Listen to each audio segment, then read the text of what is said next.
Honda NX200 বাংলাদেশে অনেকে এটাকে বলছে মিনি অ্যাডভেঞ্চার বাইক। মোটরিক বিডি নিয়ে আসছে, এটা রিভিউ না, আবারও সিগনেচার সেই ট্রু ভিউ, যেখানে আমরা real expectation, real value, real সব কিছু, কস্ট, এভরিথিং আমরা আপনাদেরকে বলবো হোন্ডা NX200 এর।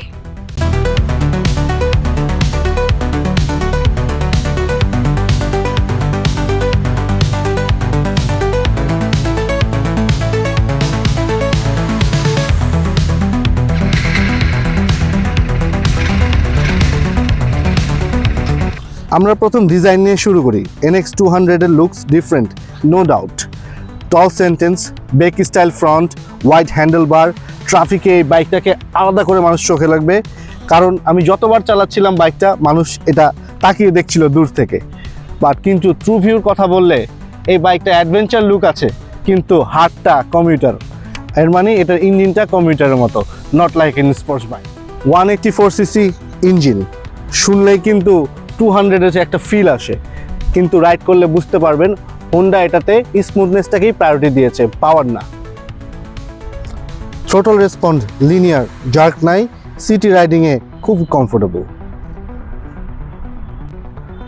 হাইওয়েতে যখন আপনি 90-100 দিয়ে ওভারটেক করতে চাবেন, তখন বাইক আপনাকে বলবে কাম ডাউন, এটা স্পোর্টস বাইক না, এটা পারফরমেন্স বাইক না, ঠিক আছে? তো এটা অতটা অ্যাগ্রেসিভনেস আপনাকে দিবে না, এটা কোনো পারফরমেন্স বাইক না। যদি আপনি কন্ট্রোলড এবং রিল্যাক্স রাইডিং চান, তাহলে NX200 the only and the best choice for you. Mileage নিয়ে কনফিউশনে আছেন? সিটিতে রিয়েলিস্টিকলি 35 থেকে 38 আপনি পাবেন, হাইওয়েতে স্মুথ রাইডিং করলে 40 পর্যন্ত পাওয়া যাবে। একটু খেয়াল রাখবেন, ওয়েট আর আপরাইট পোশ্চারের কারণে মাইলেজটা FZ বা CV হর্নেটের মতো এটা না, একটু তেল বেশি খাবে।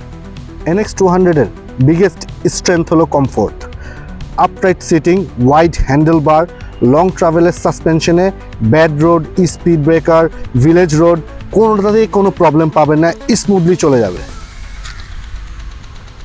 লং রাইডে কোনো ধরনের রিস্ট পেইন, ব্যাক পেইন কিচ্ছু করবে না আপনার এই বাইক। ট্রু ভিউ মানে সত্য কথা, এই বাইকটার টায়ারটা ভেজা মাটিতে খুব একটা ভালো পারফরমেন্স দেয় না, যদিও এটা অ্যাডভেঞ্চার বাইক, এটাকে আরও বেটার করা উচিত ছিল। এই বাইকের ক্লাচ, এত স্মুথ ক্লাচ আমি কখনোই চালাই নাই, আর এটার ব্রেকিং ইটস টু গুড। সবাই বলে ইয়ামা, এবার হোন্ডার ব্রেকিং দেখে যাও, কতটাই সুন্দর। ডুয়েল চ্যানেল ABS এবং ট্রাকশন কন্ট্রোল আপনাকে দেবে এক্সট্রাঅর্ডিনারি কনফিডেন্স। আপনি যদি কমফোর্ট চান, রিলায়েবিলিটি চান এবং কাম একটা রাইডিং চান, তাহলে এই বাইকটি আপনার জন্য। আপনি যদি স্পোর্টস চান, আপনি যদি অ্যাগ্রেসিভ চান, তাহলে এই বাইকটি আপনার জন্য না। আপনি এটাকে ডেলি ইউজ করতে পারবেন এবং ওকেশনালি এটাকে লং রাইডও দিতে পারবেন, কিন্তু এটা নিয়ে আপনি কোনো ধরনের অ্যাডভেঞ্চার, টানাটানি বা ম্যাক্সিমাম স্পিড, টপ স্পিড এই ধরনের কাজ আপনি করতে পারবেন না। যদি আপনার ওই ধরনের প্ল্যান থাকে যে আপনি একটু অ্যাগ্রেসিভ কাজ করবেন, তখন এই বাইকটা আপনার জন্য না। কিন্তু আপনি যদি ডেলি টু ডেলি রাইড করতে চান, আপনি অনেক জিনিসপত্র নিয়ে লং ট্যুর করতে চান, তাহলে আপনার বাইকটা পারফেক্ট। এটা কোনো অ্যাডভেঞ্চার ট্যুরিং বাইক না, কিন্তু এটাকে মিনি অ্যাডভেঞ্চার বলতে পারেন। বাট যে প্রাইসে এটা হোন্ডা দিচ্ছে, এই প্রাইসে এটা অনেক কিছু। আপনাদের জন্য one of the best choice হবে হোন্ডা NX200।